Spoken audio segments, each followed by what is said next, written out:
Hello, welcome to episode 63 of the Keep Tappin X podcast. Yo, what up? It's just David and I here talking about games, gaming news, and Deadpool. Yep. Yeah, we're down a man again today. Blake is absent. So let's just head into updates that we have for the channel. Just released our Club Penguin Island video. The best video we've ever made so far, so you should go check it out.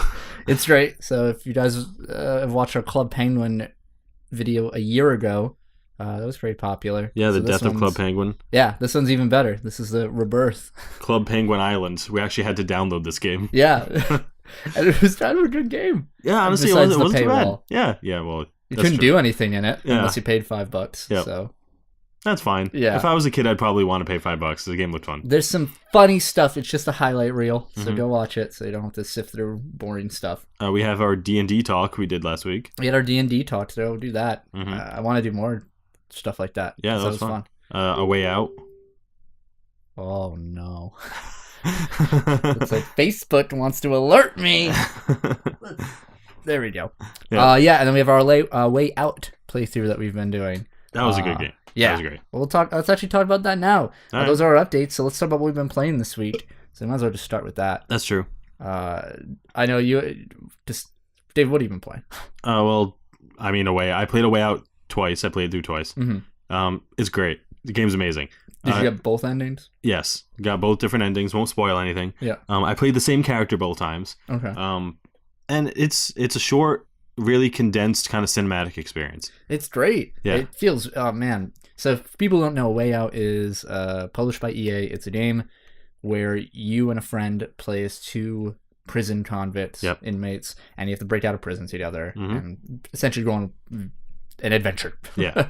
Of revenge and whatnot. The game it spans different genres. Like the prison escape is like puzzles, and then there's at one part it's like a side-scrolling brawler for one of the characters. Oh yeah, and then you can drive in it, and it's a third-person shooter. And there's that isometrical Diablo style section too.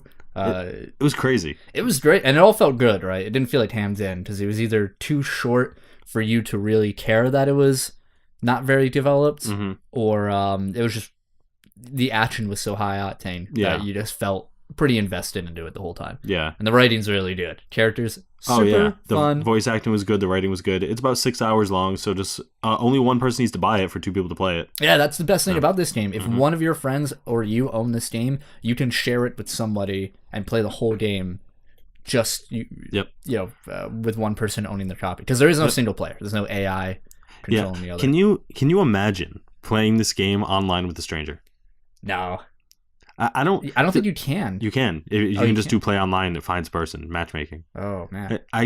Can you imagine playing through the entire campaign with someone that you've never met, and just building kind of I can imagine building a relationship with that person through these characters, and then a la Journey. It just gets crazy.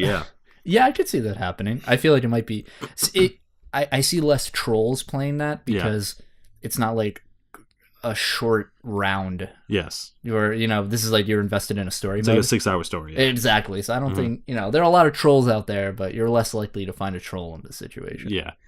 So buy this game. Besides that, I've been playing Hearthstone like usual. Wow. Yeah, I'm rank 4. Yeah. I've been playing Kingdom Hearts Chain of Memories. Chain of Memories. It's good. It's Kingdom Hearts. How do you like playing through it again? I love this game. Oh, I don't know. I like this game. I like Chain of Memories too. Playing through it again, I like the boss fights. I like the story. The card system at first, because I'm playing it on Proud, and at first through the first few worlds, it was pretty annoying. Oh, really? The getting through the doors or just fighting? Just fighting. Yeah. The getting through doors is fine, but fighting, because it starts you off with a really crappy deck, and all the enemies on Proud have higher numbered cards. Yeah. So you just can't attack. Yeah. It's just really annoying. But then I built a deck that's all 9s and 8s now, and I can't. It's fine. Are you 100%ing it? Yeah, I'm gonna. Okay. I don't know what that game entitles for 100%ing. It's not a lot. Yeah. It's never flee from a battle. Oh. And then it's I think you need a deck full of, you need the ultimate weapon, the ultimate weapon cards, and then you need every sleight, which is every ability. Yeah. And that's about it really. So it won't be too bad. I think the mid game of Chain of Memories is bad. What part do you? When I say mid game, I mean just the portion of the game, like after you get through the initial story and whatnot, and then it opens up more of the Disney worlds. Yeah. And you realize every Disney world's like the exact same thing. Oh, yeah. And so it just becomes a grind going through, which is kind of different tile sets. the only Disney worlds I have left are Netherland and Netherland? Netherland. The Netherlands. Neverland and Hollow Bastion. So I'm almost through with that. But I agree with you. They're the worst part. It's such a crawl, man. And you're just like hoping that when you get through that world, you'll have an interesting cutscene where you just see the organization members like, plot. And then a lot of times there isn't. Yeah. I think I'm old because I fought Axel for the first time. I fought Riku twice, and I fought Larxene. I was going to say, did you fight Riku in front of Twilight Town yet? Not in front of Twilight Town. That's the worst. No, I know. Well, at least it wasn't the GBA version. I don't know how it is. Oh, no, it's going to be the worst. Yeah. That fight's annoying. Yep. But I think that's all I've really been playing this week. I didn't play too much. I played a little bit of Final Fantasy 15, but that's about it. How far are you in that? I'm not too far. I'm on chapter 2. You're trying to 100% it again? I'm gonna, yeah. Again? Yeah. Jeez, what's wrong with you? That's not a hard game to 100%. It's so long, though. No, Isn't that like 60 hours? Maybe. I don't get you people. That's not too bad. What have you been playing? What did I play? I played more Stellaris. Okay. Getting nowhere for that. I found out now I can do Federation, so now I got... Last week, I talked about... Did I do this on the podcast? No, because we talked about D&D. Oh, no. I'm siding with these little dudes, like this tiny little nation. Like it's like one system big, and I made a Federation. No. Those bastards declined my Federation. Wow. Like I was like, hey, listen, I'm like way more... I could obliterate you from the map in like a second. So why don't we just become friends, eh? And they're like, we find this agreement to be disagreeable. And I'm just like, all right. I haven't destroyed him yet, but I'm really thinking. So is the Federation like pretty much just teaming up with another? It's like in Civilization. Yeah, it's like making like a democracy. I'm trying to think. In Civilization 4, it was like the equivalent. Oh, 5, excuse me, is the equivalent of making like a United Nations kind of thing. Oh, okay. So you can do that with different nations, stuff like that. So I mean, it's essentially Civilization in space. It's one of them. I was playing that. I've been on a wicked Overwatch kick. So I played Overwatch too, I guess. Yeah. Playing the poop out of that. Yeah. Brigitte. Excuse me. Brigitte. And that's really fun. I love her. She's the new hero there. She's so much fun. Mm-hmm. I love her. I just want to play her more and more. I love her. I love the way she looks. I love the way she plays. And I love that Reinhardt counters her. Yes. So. And they work well together, too. Yes. Which I really like. Mm-hmm. What else have I played? FighterZ, because Bardock and Broly came out. Yep. So they've just been released, and they're really fun. Mm-hmm. Bardock is like super fast, really aggressive play, and Broly's tough to use. Yeah, Broly's more like a technical character, which is kind of strange. You'd figure he would just be like a powerhouse. He's got a lot of super armor. Yeah, that's true. So it's fine. Or that's true. Armor, I guess. Got some fighters news later too, coming up. That's right. Mm-hmm. I think that's all I played. Yeah, that's all I played. All right. So let's go right into news. Okay. Do you want to take the first story? Or you want me to take the first story? Since we just talked about Overwatch a little bit, I got a quick little story. Okay. Overwatch's Uprising event is returning in April. For people who don't know, that was the PvE portion where it took place like in the past, like Tracer's first mission, where the Onyx were attacking London. Yeah. So it's essentially you and a crew go through, fight waves of robots. That was a cool event. It was awesome. It's the event is returning on April 10th with there is no word on any new content. Yeah. So even though they're bringing back, I believe it's over like 100, sprays, skins, icons, all that whatnot. Yeah. They didn't say anything new, so I think they're just kind of rehashing. I mean, that's fine because I don't have a lot of the skins from that event. No, me neither. So I can get them again. I think I have McCree's.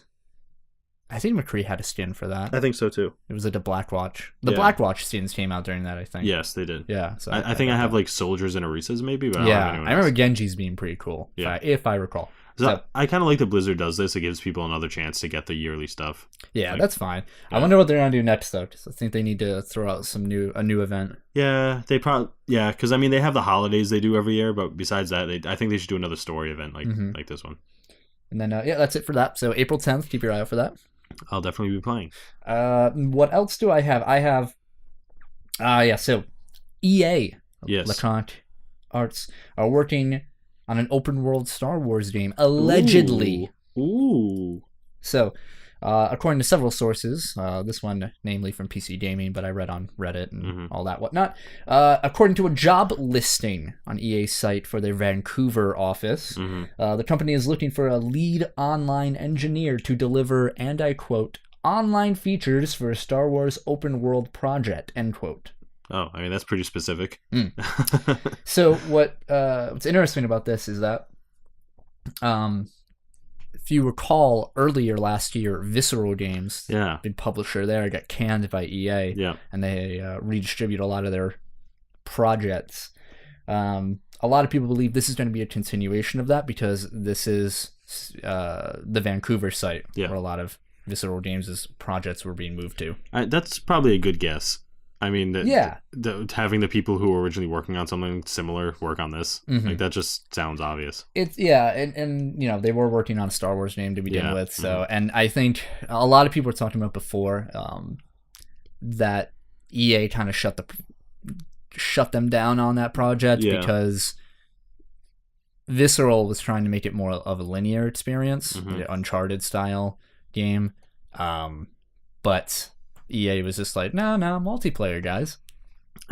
Yeah, to try and fit their ideal a little bit more. So, hypothetically, if a Star Wars game was made, then there were two choices. One of like an Uncharted game, a single player game that's very cinematic, very, you know, it's pretty, it plays well, and it's very like story based around one central character. Or also hypothetically, a single player open world game that's more in the style of, say, let's give them the benefit of the doubt and say like Horizon Zero Dawn style open world, where it's also single character story based, but there are a lot of other characters, there's a lot going on, and instead of it just being like one character story, it's like the world story. Which one would you rather have? I mean, the latter doesn't really work for Star Wars because then you'd be focusing on one planet. That's true. In Star Wars, it'd be like a Star Trek game where you're only on one place. Yeah. It just doesn't really seem right. I mean, I would just prefer a linear good story. That's just my preference, though. I don't like side quests. Okay, yeah. I don't like, you know, I don't want to be like thrown on a world and then just be like, okay, well, this whole hub is opened up. Here are the exclamation marks over like 12 people. Yeah. Go collect 7 do-back assholes and whatnot from there. And if I wanted that, I'll go play The Old Republic on PC. Because when EA says open world, that's what I imagine. Exactly what you just said. A lot of side quests, all on one planet. There'll probably be space battles, but probably a space right above that planet. Oh, yeah. It'll be space battles, but like in the way, I guess The Old Republic does it, where which actually isn't bad, where it's just arenas. I mean, you just open up to an instanced arena and you fight like 3v3 or something. Yep. You know? I don't know. That's what I imagine this being. To be fair, even though if this becomes like an open world multiplayer whatever game, we still have Respawn, the guys that make Titanfall. Oh yeah, they're making a Star Wars game. It's supposed to come out in 2020. That's true. So that hopefully will be really cool. Although I'm kind of picturing that as like there's a game that came out called Republic Commando. It was a Star Wars game that took place during the Clone Wars, where you played as 4 clones who were part of like an elite commando unit, and they all had like, they were kind of like the Ninja Turtles in terms of personality. I'm the gritty sniper, and I'm kind of a goofy tech guy and whatnot, but they were awesome. They were super cool. It was a good game. It was a good game. I mean, so I got it on Steam and I was playing it, and like in the first level I found a wall crashed, and you were supposed to like press a button and be able to like sneak by, or like crawl under, and it just wouldn't let you. So I was just stuck there, and I was like, I'll play it later, and I never did. So it's just buggy. It's a buggy game. It's a game that has age. Oh yeah, it's aged maybe not too well. I'm gonna replay it again. Anyway, and then my last story that I got here. This is just a rumor that's been going around, but it's been reported on several different news sites here that Death Stranding is going to get a new trailer, an announcement, during the season finale of The Walking Dead on April 15th. That's an interesting place to have it. I mean, Norman Reedus. Oh, yeah. In both shows. Yeah, you're right. That's true. More, but it's very strange because you have Kojima, who like is advertising outside of the like comfortable realm of gaming. That's true. Media, I suppose. Do you think that's his plan? Is that he's like, Walking Dead's a very popular show and he wants to appeal to like the TV crowd? He's like, hey, look, this game. So what I think it is that Norman Reedus has like a cult following with like, does. The Walking. He's like the most popular character for The Walking Dead. Yeah. He probably talked to someone, and he's good buddies with Kojima, and was like, hey, listen, Walking Dead is failing. Yeah. Viewer wise, it's just not the show it once was.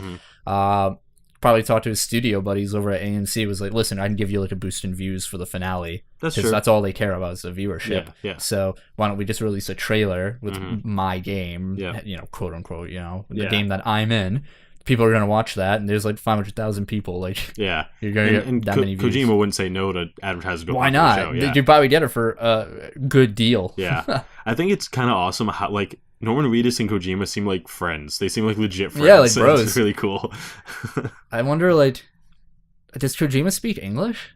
I think he speaks like a little bit. Not like that's weird. How do they like hang out? I don't know. That's strange. Maybe Norman Reedus speaks Japanese. Love. Oh my, that'd be great. Love transcends all barriers. That's true.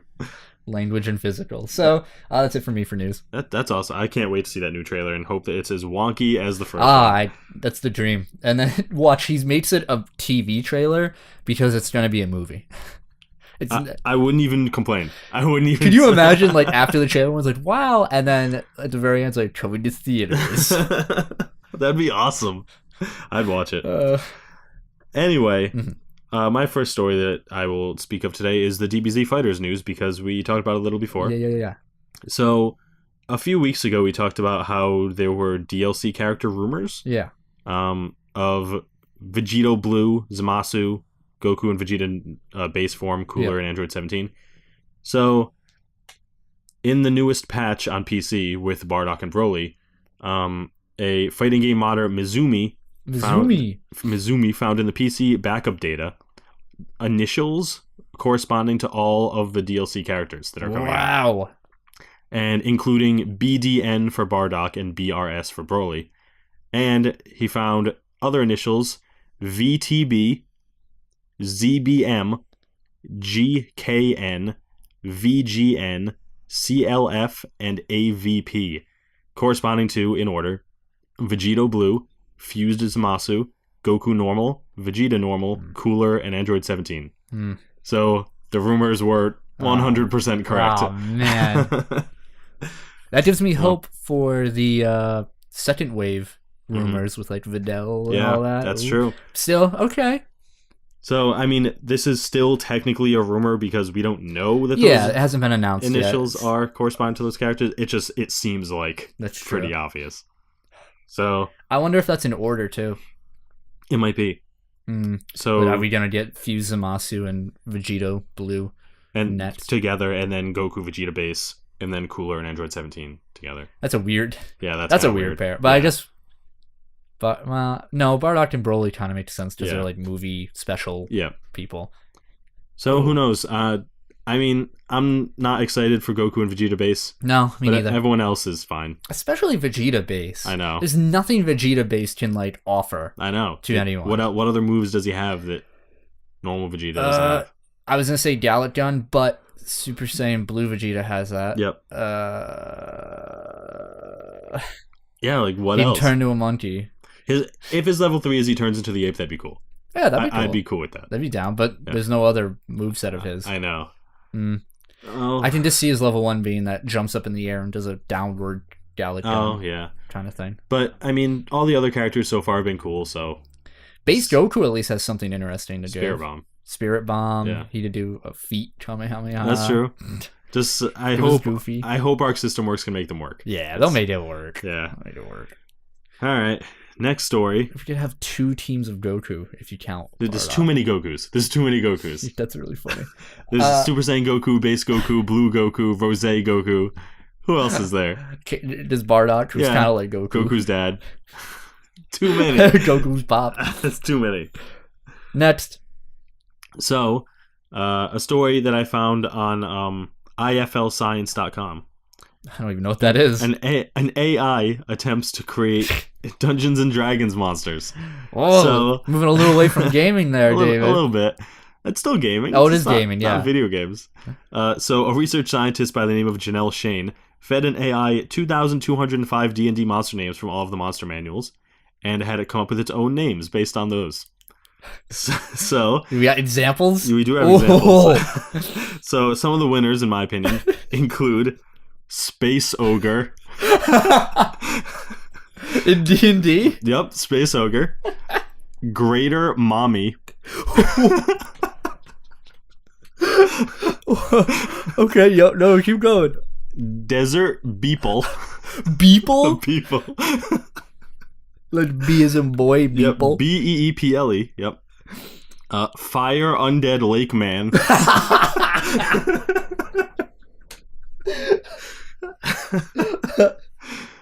Meme Ball. Meme Ball? Meme Ball. Man Can. And one of my favorites. Hold on. Yep. I don't know. You can't beat Man Can.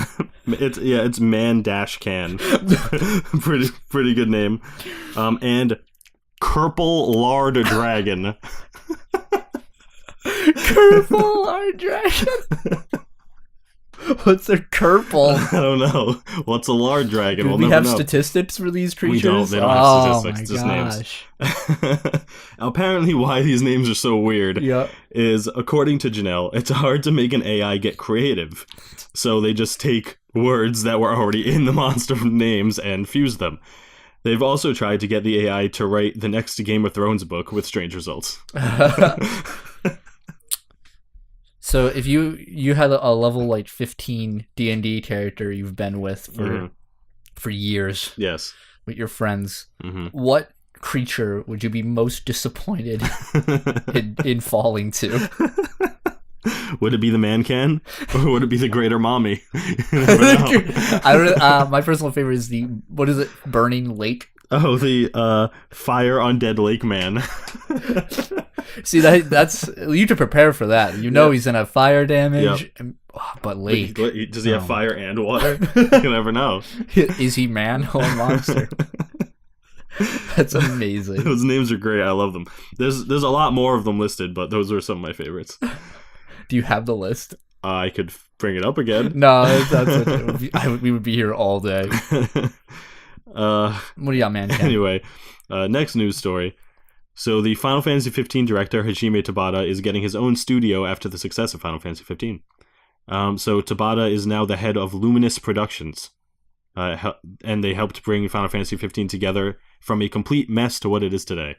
So when 15 was first announced, some people might know. First announced. Yeah, when it was first announced, it was Final Fantasy 13 Versus. Yes. And there were a lot of characters from the 13 series. There were a lot of new characters in it. And the story was kind of like a bunch of misplaced episodes.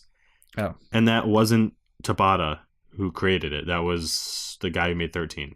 I don't remember his name.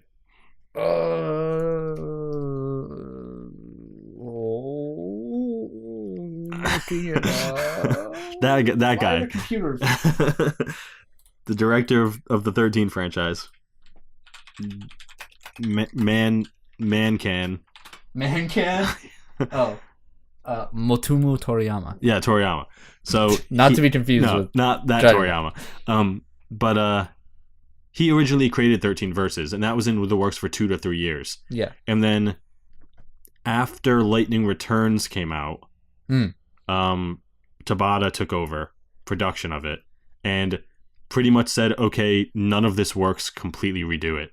My gosh. He removed all the 13 characters, made a story of all the original characters with Noctis and his dad and all that, and pretty much cobbled together 15 from the ashes of that game. Really? And that's kind of why the story of 15 is like disjointed in chapters. Mm-hmm. But he fixed it up, and he is responsible for all the DLC and the changes to chapter 13 and all that. So Square Enix was like, you did a good job, you got a sales, here's your own studio. Yeah. And I mean, Tabata said his goal of the new studio is to create new AAA titles and innovative games for a worldwide market. which is interesting. That means a lot. That does mean a lot. Okay. New AAA titles. Yeah. So I assume he's not going to be working on Final Fantasy titles from now on, or new ones at least. I mean, it says that I'm not working on Final Fantasy 15 anymore. Yes. Maybe. Although he is still working on the upcoming DLC for 15. Yeah, I mean it's probably like his love child now. He's gotta commit to that. Yeah. This new DLC coming out for that game? Yeah. Yep. What? I don't know. It hasn't been announced yet. Maybe it's about Arden. Maybe. Was there an Arden DLC at all? Was there anything? I feel like somebody told me about Arden. He was in Ignis's. Oh yeah. Okay. But yeah, I'm thinking there'll be an Arden DLC, and I'm thinking there'll be one for Arnea and the Dragon Iris. Girl. Yeah. Them two after the whole like thing happens. Mm-hmm. So it's interesting that they just like gave him his own studio. Yeah, I guess they really did like his results. Yeah, I guess you don't just get your own studio. Yeah. That game's great, so it's interesting to see what he's going to whip up. Yeah, I mean, I like the game. It's made Square Enix a lot of money, so and more to come. Yeah. Okay. Got you, fam. Yeah, so that's. Oh, and also, sticking with the theme of talking about Marvel every time. Oh yeah. So, if you haven't heard, Donald Glover and Fox were teaming up to make an animated Deadpool series on FX. Unfortunately, it's been canned. So they don't know why, or it hasn't been announced why, but Donald Glover and FX said that they just had a difference in creative opinion, and that's why it's not going to happen anymore. And the rumor went around saying that Donald Glover is just too busy to be working on it, and he promptly sent out a tweet saying, "I'm not too busy. Here's the entire screenplay." Yeah. So he tweeted the whole thing out. And it's really good. Yeah, I read it. Yeah, he posted the script for his episode called Finale. Yep. on for Deadpool. It was really good. Yeah, it was funny. They even made a quip about the show being canceled. In the screenplay. It was because him and his brother were gonna work on it together. Yep. And I guess man, I'm trying to think, why would you cancel that? I don't know. I have no idea why they would. It can't be creative differences. I feel like Don Glover just wanted to do. I can't see. I'm trying to like make the point of like maybe he was being too risque, and Fox didn't like that. Maybe. But so it's like look at Ryan Reynolds' the rendition Deadpool movie. of Deadpool. Yeah, it's definitely raunchy and like maybe just because it's a TV series, not a movie. I don't know. I don't know either. Maybe because it's animated. Maybe I don't know. Marvel comes out with a lot of animated stuff every year. Yeah, I cannot keep up with that. I can't either, especially because it's like it's its own canon, you know. Mm-hmm. But it looks funny. I'm sad to see that go. I know. I would have watched it. I don't know if I would have watched it, but I guess I would have. I would have found some if people were talking about it enough, and they would have because Donald Glover was gonna make it. Yeah. Yeah, that's a big mistake on their part to pass that up, especially because like. Fox kind of needs good Marvel stuff on their side. I mean, Legion was on FX, and that was great. The new season's coming out, isn't it, of Legion? I keep seeing the ads all over YouTube. Mm-hmm. That show was amazing. So if this was even half as good, I would have watched it. Mm-hmm. But unfortunately, it's not going to happen. Yeah, whatever. But have you seen the Deadpool 2 trailer? I have. And it looks banging. It looks good. It looks like it's going to be more serious. It does, yeah. I don't know how I feel about that. That's true. We'll see. It looks like it's... I kind of got like Suicide Squad vibes. Oh, God. Really? Oh, like in the sense that it looks like an action comedy with like a group of like rowdy, like ne'er-do-wells just kind of getting together and... Easily marketable. Yeah. But I'll watch it. Yeah, I just rewatched Deadpool. Or at least like the first half of it. Or first quarter, whatever. Just as my roommate and friend had it on. That movie's hilarious. I forgot there was like a beheading in the first like 10 minutes of that movie. Guy in a just gets chopped right his head off. I was like, huh. It's great. Remember that. Oh, that's a great movie. But that's all the news I have. All right, that's all our news. Mm-hmm. Damn, look at that. So fast. Yeah, I know. Just blew through it. I'm going to go right into our releases. Mm-hmm. So, not a lot coming out. No. In the next week. It's going to be a slow week, but I scrunched together a few new releases for on March 30th, which is tomorrow. I didn't say the date at the beginning of the episode. Mother of God. We are recording this a day early. That's true. Today's the 28th, or 29th, excuse me. Yep. On the 30th of March, which is going to be Friday, we have a game called Agony. Agony. PC, PS4, and Xbox One. What is Agony? Agony is a first-person horror. Like, as soon as I say that, think of PC first-person horror game. Okay. You already know what it is. Yep, I do. And then on April 3rd, we got a few releases. We got Penny Punching Princess for the Nintendo Switch and Vita. Penny punching? Yeah, like penny-punching. Huh. I don't know what this game is. I don't know what that means. Terra is getting its port for PS4 and Xbox One. Do you remember Terra? The MMO? Yeah, I think, did we play it? No, I think it was Scarlet. I played it for a while. Yeah. Yeah, Terra's getting a port to console. That's so weird. That MMO's been out for like 6 years. I think it's still super popular. It is. It's a pretty big MMO. Yeah. Cool. Console release there. Yeah. Minette, M-I-N-I-T. This is the biggest one I've been seeing. What is this? It's for the PC, PS4, Xbox One. I don't know. Minute, huh? I'll look it up real quick. All right. Give me one sec. There it is. I've never even heard of it. It's an adventure video game. I know, that says a lot. Oh. What?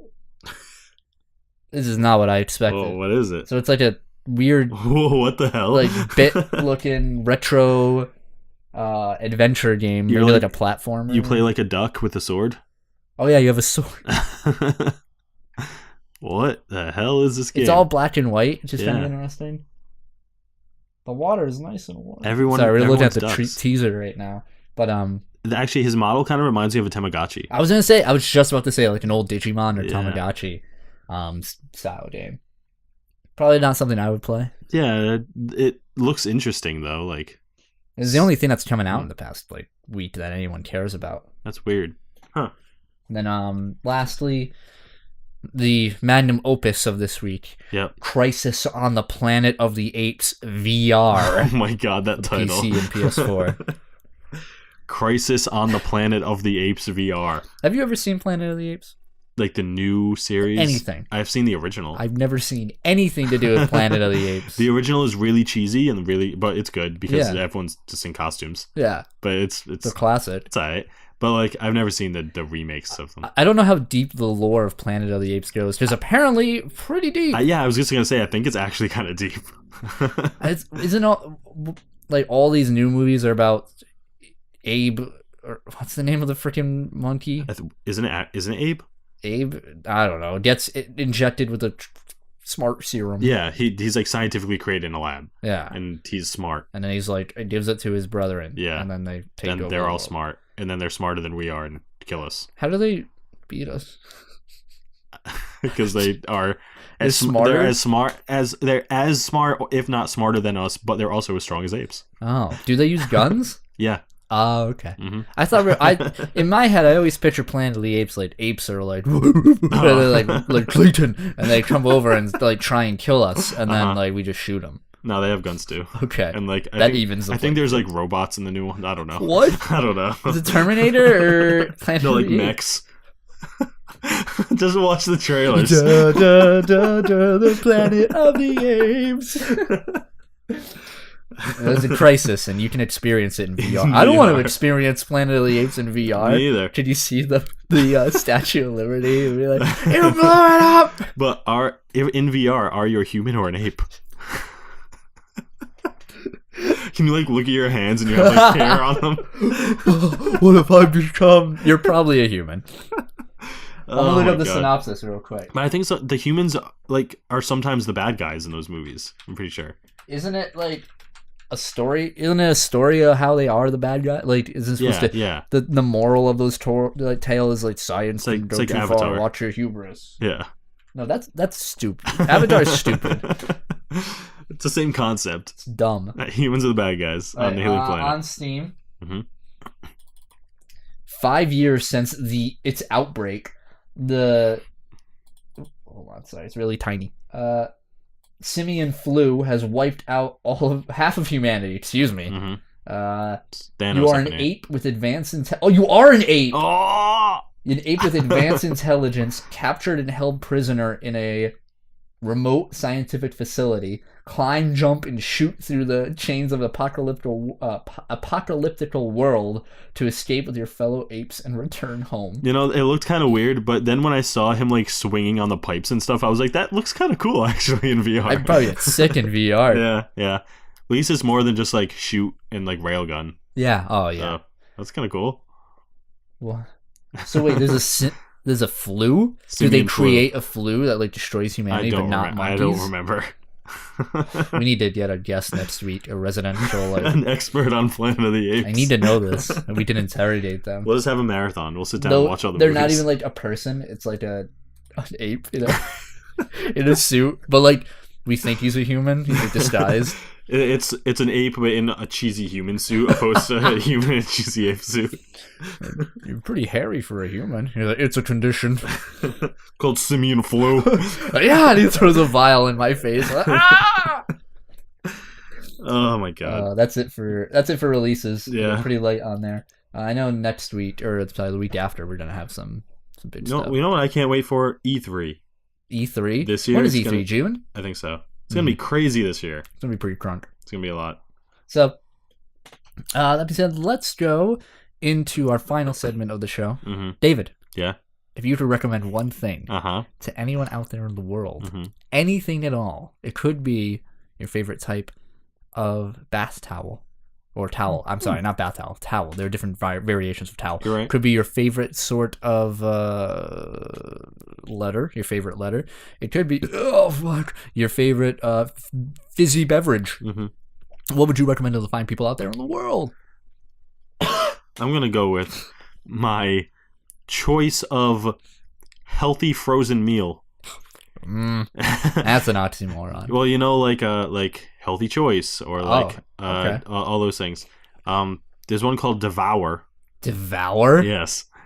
I think I haven't seen the ads for that on YouTube. Devour. They're good. Like very hypersexual. Usually I don't like the low calorie meals or whatever, but they're pretty good. I had one the other day that was like buffalo chicken mac and cheese. Ooh. It was like 330 calories. That's interesting because I've never liked a microwave mac and cheese. Really? A pre-made mac and cheese, I should say. Usually I'm not a big fan of like frozen meals, but these are good and they're low calorie. I just eat them when I'm like hungry between breakfast and dinner pretty much. Yeah, they're good for a snack. Yeah, exactly.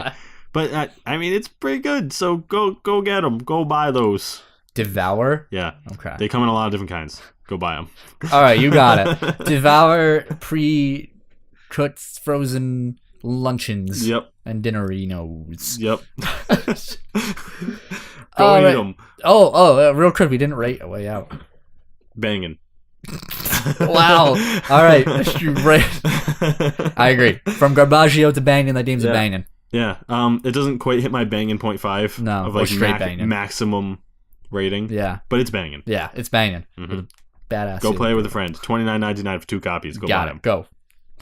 All right, thank you so much for joining us on the Keep Tappin X podcast. We know the podcast has been a little short lately. This one's been our shortest podcast yet, but we're making some changes, adjusting. Got a lot of stuff to go through. So go watch that Club Penguin video. Leave a like, comment, favorite, subscribe on all of our stuff. Yeah, Twitch, YouTube, Facebook, Twitter, SoundCloud, Facebook. Yeah, Google Play Music. Yeah, don't forget that. iTunes and iTunes. Anything but Spotify. Yeah, anything but Spotify. Go look us up. Thank you. Go look up Keep Tappin X, no G. It's perfect. See ya. Bye.